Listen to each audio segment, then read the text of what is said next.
Jana Sena party होने जा रहा है।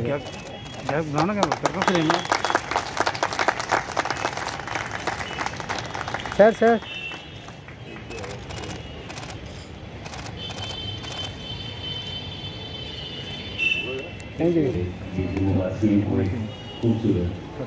ये प्रसन्नता का विषय है कि 2021 में जो परियोजना यहाँ प्रारंभ की गई थी उसे धीरज गुप्ता जी ने आज पूरा कर दिया। मैं सोच रहा था और मुझे जो बताया गया कि पिछले 2-2.5 वर्षों में ही मुख्य रूप से काम हुआ है। अगर सामान्य रूप से आप जम्मू कश्मीर के बजट को देखें तो मोटा मोटी 1 लाख करोड़ रुपए का बजट है जो पिछले साल देश की संसद ने पारित किया। इस साल थोड़ा बढ़ गया है।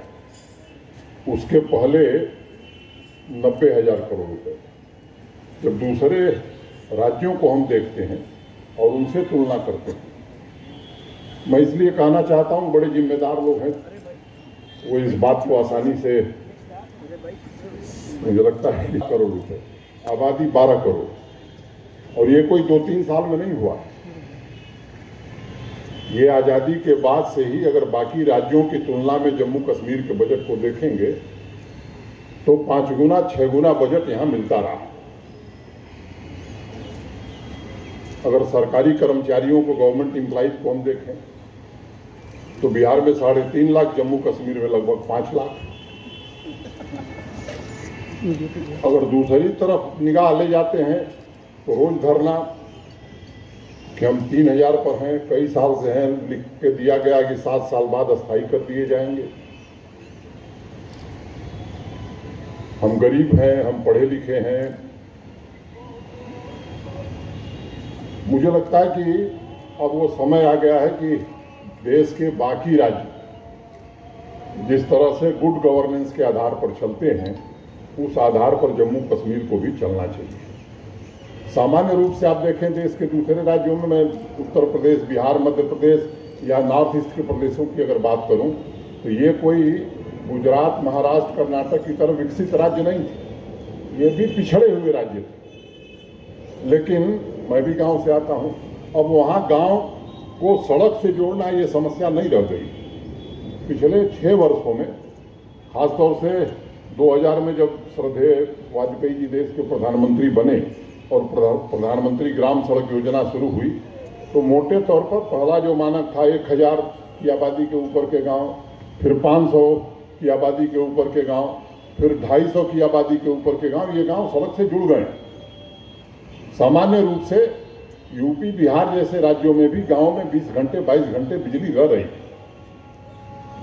यहां आने के बाद योजना बनानी पड़ी है कि कैसे यहाँ के हर गांव को सड़क से जोड़ा जाए, हर गांव तक बिजली कैसे पहुंचाई जाए।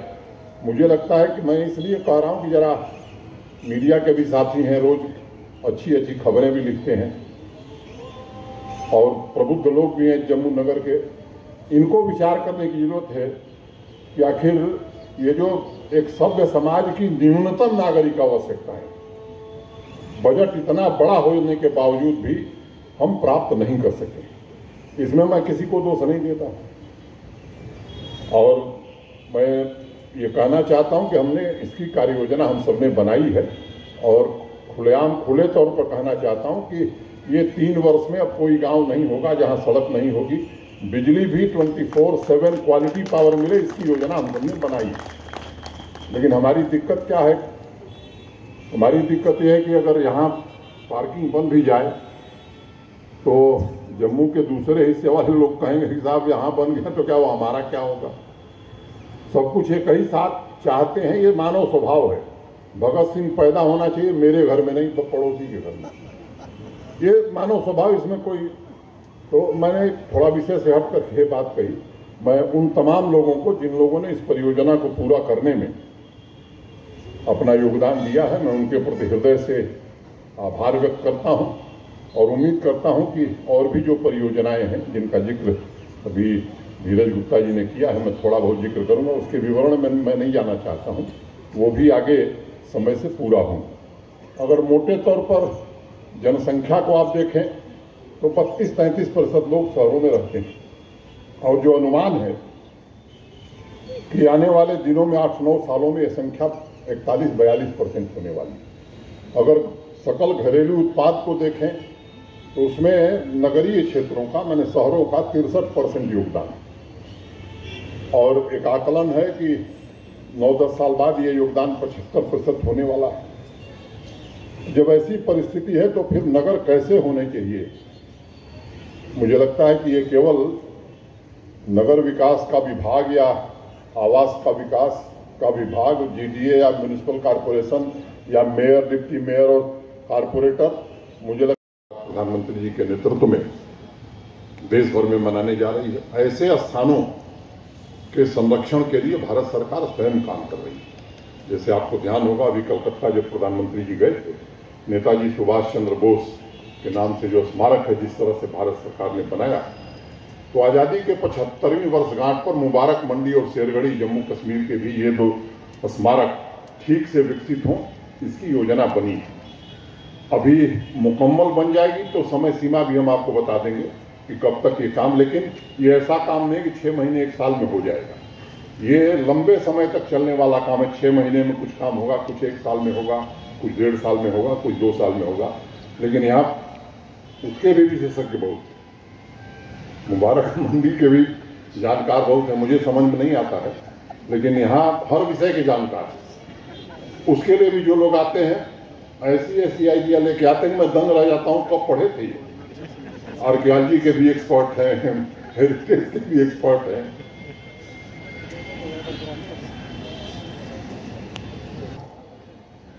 से केसी चौक की तरफ जब जाते हैं तो 1.5-2 किलोमीटर का ये रास्ता है। एक योग्य शहर जो गुणवत्तापूर्ण जीवन स्तर से भरा पूरा हो, उसकी झलक देखने को मिले, इसका प्रयास आने वाले दिनों में किया जा रहा है। मैं ठीक कह रहा हूं ना? एक रोड का मैंने जिक्र कर दिया ताकि ध्यान में आ जाए। बहुत सारी सड़कें हैं जिनको आने वाले दिनों में ये लोग निर्माण करेंगे। अब योजना बनाना, उसका निर्माण, दृष्टिकोण, कार्यान्वयन, कोशिश हम लोग कर रहे हैं कि इस पर थोड़ा ध्यान केंद्रित किया जाए। और मैं आप सबसे विनम्रता से बात जिम्मेदारी के साथ कहना चाहता हूं कि पारदर्शिता और जवाबदेही के साथ काम हो, इसमें कोई कसर हम लोग नहीं छोड़ेंगे। कोशिश कर रहे हैं आत्मनिर्भर जम्मू शहर बने। देश बन रहा है तो जम्मू को भी बनना चाहिए। और सस्टेनेबल डेवलपमेंट, ये 2 मुख्य ऑब्जेक्टिव अगर लेकर के हम चलेंगे तो मुझे लगता है कि निश्चित रूप से हम अपने लक्ष्य को प्राप्त कर सकेंगे। तभी रिवर फ्रंट, जू, ये ऐसी चीजें हैं, मुझे लगता है कि अनेक वर्षों से लोग सुन रहे हैं। मुझे लगता है कि अब इस परंपरा को थोड़ा हम लोग विराम देते हैं कि सुनने वाला काम बंद, करने वाला काम शुरू। इस दिशा में आगे बढ़ने की जरूरत है। जो अहमदाबाद के लोग हैं उस दिशा में भी कुछ बात आगे हुई है। एक बार जब ये हो जाए कि नहीं अब काम होने वाला है, तब मैं आपसे चर्चा करूंगा। कोशिश हम कर रहे हैं कि जल्द शुरू किया जाए। तभी रिवर फ्रंट को भी हमारे अफसरान भी मौके पर जा करके देखे भी हैं कैसे किया जाएगा, इस पर भी विचार कर रहे हैं। और इकोलॉजिकली सस्टेनेबल डेवलपमेंट कैसे होगा, ये उसमें मुख्य रूप से मैं समझता हूं कि सबसे महत्वपूर्ण विषय है। और ये इसके जानकार मनोज सिन्हा भी नहीं है, धीरज गुप्ता भी नहीं है, न चीफ सेक्रेटरी हैं। जम्मू शहर में बहुत लोग हैं, लेकिन हम खोज रहे हैं दूसरे लोगों को जो वास्तव में इसके एक्सपर्ट हैं, और वो उसी दिशा में काम करने की कोशिश हम कर रहे हैं। जो प्रमुख बाजार हैं उनका सौंदर्यीकरण, मेट्रो की चर्चा बहुत दिनों से रही है। मैं आपसे निवेदन करना चाहता हूं कि मोटे तौर पर उस परियोजना को अंतिम चरण में है, और यहां से स्वीकृत करके भारत सरकार को हम लोग भेज रहे हैं। 23 किलोमीटर जम्मू में और 25 किलोमीटर श्रीनगर में ये मेट्रो अब कागजों में नहीं रहेगी, मूर्त रूप लेगी, और लक्ष्य है कि 23 दिसंबर में इसे पूरा कर दिया जाएगा। साइकिल चलाने वाले, अब केवल गाड़ी वालों का इंतजाम होगा तो बड़ा मुश्किल हो जाएगा। इसका भी इंतजाम म्यूनिसिपल कॉरपोरेशन और नगर विकास और आवास के लोग कर रहे हैं। अधिक सुरक्षित माहौल बनाने की कोशिश हो जा रही है और एक प्रकार की डिजाइन अधिकांश सड़कों की बनाई जा रही है ताकि जो आवे वो उसे समझ सके, दुकानों और मकानों की खूबसूरती भी बढ़ सके। आप सबको ध्यान में प्रधानमंत्री जी के नेतृत्व में भारत सरकार ने एक इंडस्ट्रियल पॉलिसी जम्मू कश्मीर के लिए घोषित की है और मैं उम्मीद करता हूं कि योजना महत्वाकांक्षी है, निवेश भी, कालक भी महत्वाकांक्षी। ऊर्जा और हरित क्षेत्र के दिशा में भी कैसे काम हो निर्माण का, शहरी नियोजन और जैव विविधता, क्वालिटी वाटर मैनेजमेंट, कचरा प्रबंधन, इन सब बातों का जिक्र अभी पहले किया गया थी। सोशल डिस्टेंसिंग का सब पालन कर रहे थे तो उसमें एक शिक्षा मिली हमें कि शहरों में खुले और हरे भरे स्थान का होना बड़ा जरूरी है। नहीं तो बड़े बड़े शहरों की हालत क्या हुई ये मुझे बताने की जरूरत नहीं है। तो स्वस्थ रहने की दृष्टि से इसका ध्यान रखना बड़ा जरूरी है। इंफ्रास्ट्रक्चर के निर्माण के साथ साथ नागरिकों की भागीदारी कैसे सुनिश्चित की जाए। तमाम राजनीतिक लोग हैं, इसलिए मुझे लगता है कि मुझे चर्चा करनी चाहिए। हर महीने किसी एक छुट्टी के दिन जेडीए और जेएमसी के सौजन्य से चयनित बाजारों में एक ऑकलैंड शहर न्यूजीलैंड में स्ट्रीट फेस्टिवल वहाँ होता है। क्या जम्मू के लोग ऐसा फेस्टिवल महीने में एक दिन कर सकते हैं? मुझे लगता है कि इस पर विचार करने की जरूरत है। इससे एकीकृत समाज की भावना जागृत होती है। सोशल मीडिया पर हम संदेश देकर के स्वच्छता अभियान अगर जेएमसी चला रही तो क्या हम कह सकते हैं साहब हम भी जुड़े, आइए आप भी जुड़िए। इस तरह के काम अगर हम करते हैं, किसी महीने में एक दिन जो अच्छे पेंटर हैं शहर में फुटपाथ पर बैठ करके क्या पेंटिंग का काम हम अच्छे ढंग से कर सकते हैं। बजाय ज्ञान देने के कि हमारी विरासत बड़ी समृद्ध है, प्रशासन और सरकार को ये करना चाहिए, आइडियाज देने के बजाय थोड़ा अगर हम करेंगे तो मुझे लगता है कि जैसा जम्मू हम सब देखना चाहते हैं उसे हम देख सकें। रहने वाले नागरिक उस शहर को अपना मानते हैं और इंदौर म्यूनिसिपल कॉरपोरेशन से कम काम इंदौर में रहने वाले लोग नहीं करते हैं।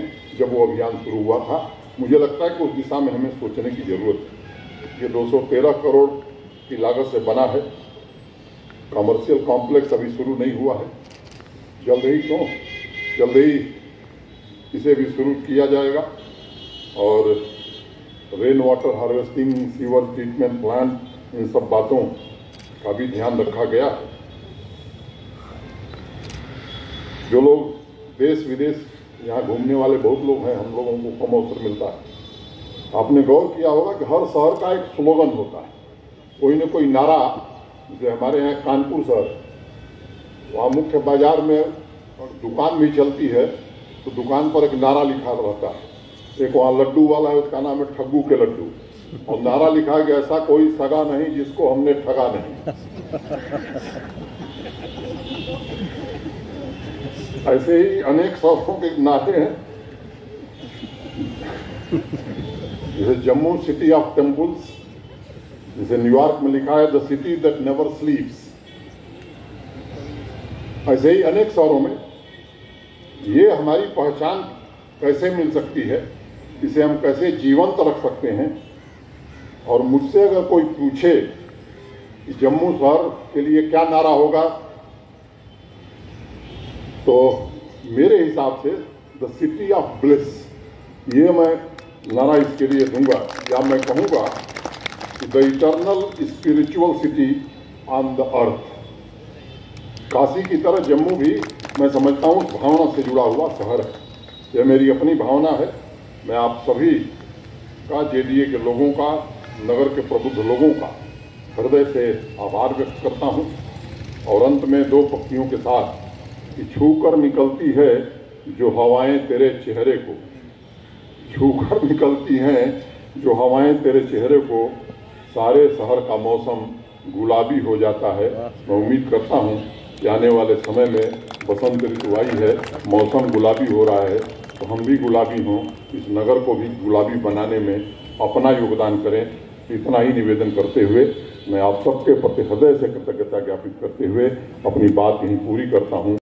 इस अभियान से नहीं जुड़ेंगे। अभी नगर निगम ने एक अभियान शुरू किया है सेग्रीगेशन का, सफाई का। अब रैंकिंग में जब देश के शहरों की सूची प्रकाशित होती है, जम्मू का नाम हम देखते होंगे तो मुझे लगता है हमें भी गर्व होता होगा कि नीचे से कहाँ हम खड़े हैं। अब गर्व होता है या शर्मिंदगी होती है, हमको सोचने का विषय। लेकिन जिसमें स्वाभिमान है, मुझे लगता है उसको आज ये संकल्प लेने की जरूरत है कि नहीं, हम भी, हमारी जो जिम्मेदारी, इस शहर को स्वच्छ सब कुछ सरकार कर देगी, प्रशासन कर देगा, मैं समझता हूँ ये दुनिया में कहीं हुआ नहीं। और इसलिए हमको निश्चित रूप से विचार करने की जरूरत है कि जो हमारी जिम्मेदारी है हम करें।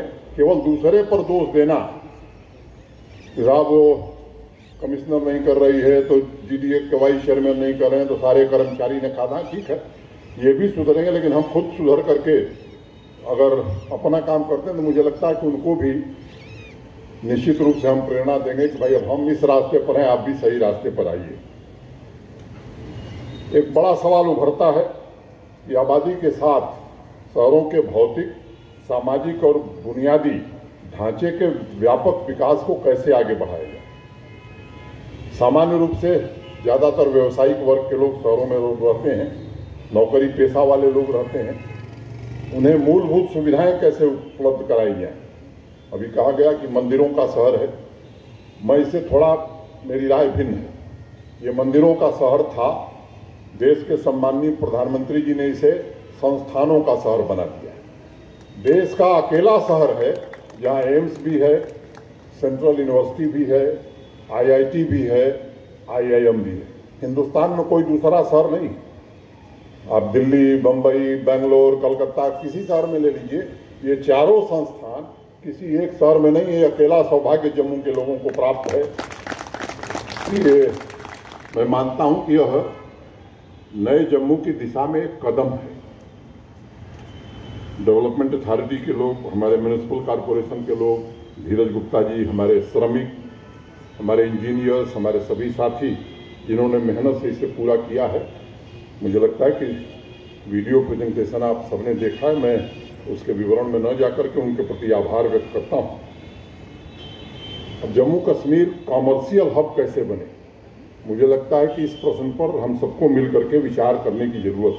आध्यात्मिक स्थान है और अगर शब्दों के सागर में इसे समाना हो तो मुझे लगता है कि अगर कॉमर्शियल हब हम बनाने की दिशा में आगे बढ़ते हैं, आर्थिक गतिविधियां बढ़ाने की दिशा में हम बढ़ते हैं, तो ये जो पार्किंग की सुविधा है ये आवश्यक है।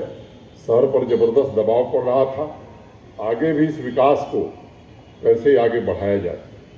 अभी जम्मू स्मार्ट सिटी बहुत दिन से यहाँ के लोग भी सुन रहे हैं, मैं भी 6 महीने हो गए, मुझे 6 महीने से मैं भी सुन रहा हूँ। बताया मेयर साहब ने कि यहाँ के कुछ अधिकारी अभी अहमदाबाद गए और अहमदाबाद के लोग यहाँ आए थे, उस प्रेजेंटेशन में मैं भी था।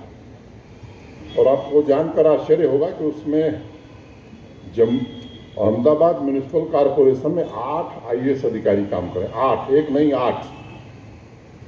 और किस तरह से वहाँ परियोजनाएं पूरी हुई हैं, मुझे लगता है वो हम सबके लिए एक प्रेरणा का विषय। उससे कुछ हमने भी सीखा है, हमारे लोगों ने भी देखा है, और उसको समयबद्ध तरीके से कैसे पूरा किया जाए, इस दिशा में हमारे लोग भी जो उससे जुड़े हुए हैं वो काम कर रहे हैं। स्मार्ट अर्बन मोबिलिटी हो, इफिशिएंट ट्रैफिक मैनेजमेंट हो। अब धीरज जी ने था छोड़ दिया 7-8 इलाके, जैसे हरी मार्केट, इंदिरा चौक, रघुनाथ बाजार, सालमार रोड, अभी ये पंज तीर्थी में बंद है।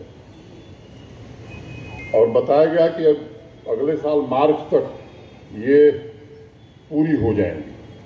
अब आईटी टावर भी बहुत दिन से आप लोग सुन रहे थे, एनबीसीसी वो काम शुरू कर रहा है और 1.5 साल के पहले ही बन जाएगा। इस काम को भी आगे बढ़ाया गया है। इस शहर में तकरीबन 33 प्रमुख मार्ग हैं और उनकी स्थिति क्या होगी। हम चाहते हैं टूरिज्म बहुत फैले और यहाँ आइडिया बहुत है।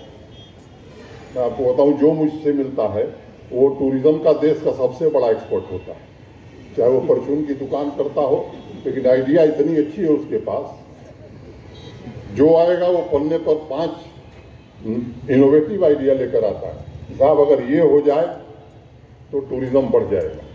मुझे लगता है कि कोई भी बाहर से आता है तो आपका शहर कैसा है, आपका व्यवहार कैसा है, इसे भी वो देखता है। इस पर भी थोड़ा हमें ध्यान देने की जरूरत है।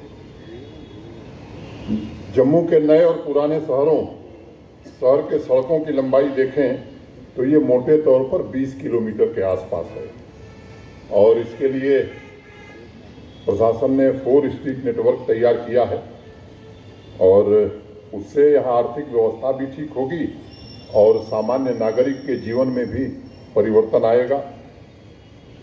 किसी ने कहा कि बड़े हादसे होने लगे आजकल तेरे शहर में, बड़े हादसे होने लगे आजकल तेरे शहर में, कोई दिल चुरा ले गया और पता ही न चला। रहना साहब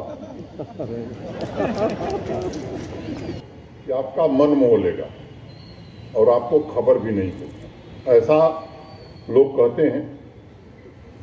पिछले कुछ महीनों में जो काम हो रहे हैं उनको अगर मैं शब्दों से परिभाषित करूं तो मेयर साहब ने कहा स्विट्जरलैंड में गया नहीं हूं और मैं चाहता ही नहीं हूं कि जम्मू स्विट्जरलैंड बने, माफ करिएगा मेयर साहब, लेकिन मैं समझता हूं कि यह शहरी पुनर्जागरण है जम्मू का और उसी को हम अगर पुनर्जागृत कर सके तो ये इस शहर के लिए और शहर के रहने वाले लोगों के लिए अच्छा होगा। मुझे याद है अक्टूबर महीने में बैक टू विलेज के साथ साथ एक माई टाउन माई प्राइड का कार्यक्रम भी हुआ था 2 दिन का। इस जम्मू म्यूनिसिपल कॉरपोरेशन को भी 5 करोड़ रुपए शासन की ओर से दिए गए। कुछ काम हो रहे हैं, इकोसिस्टम कैसे तैयार होगा इस पर विचार उसमें किया गया है, उस दिशा में काम भी हो रहा होगा और अर्बन लोकल बॉडीज को कैसे प्रभावी बनाया जाए, धीरज गुप्ता जी ने उसका विस्तार से जिक्र किया है। ये मैं समझता हूं कि केवल शब्दों से नहीं बल्कि वास्तव में जमीनी स्तर पर हमारे प्रशासन की पूरी मनसा है कि इसे जमीन पर हम उतारना चाहते हैं और इसके दिशा में जो कदम है वो कर रहे हैं। स्टेक होल्डर से भी चर्चा हुई है और जितना ही आज हम पवित्र रहे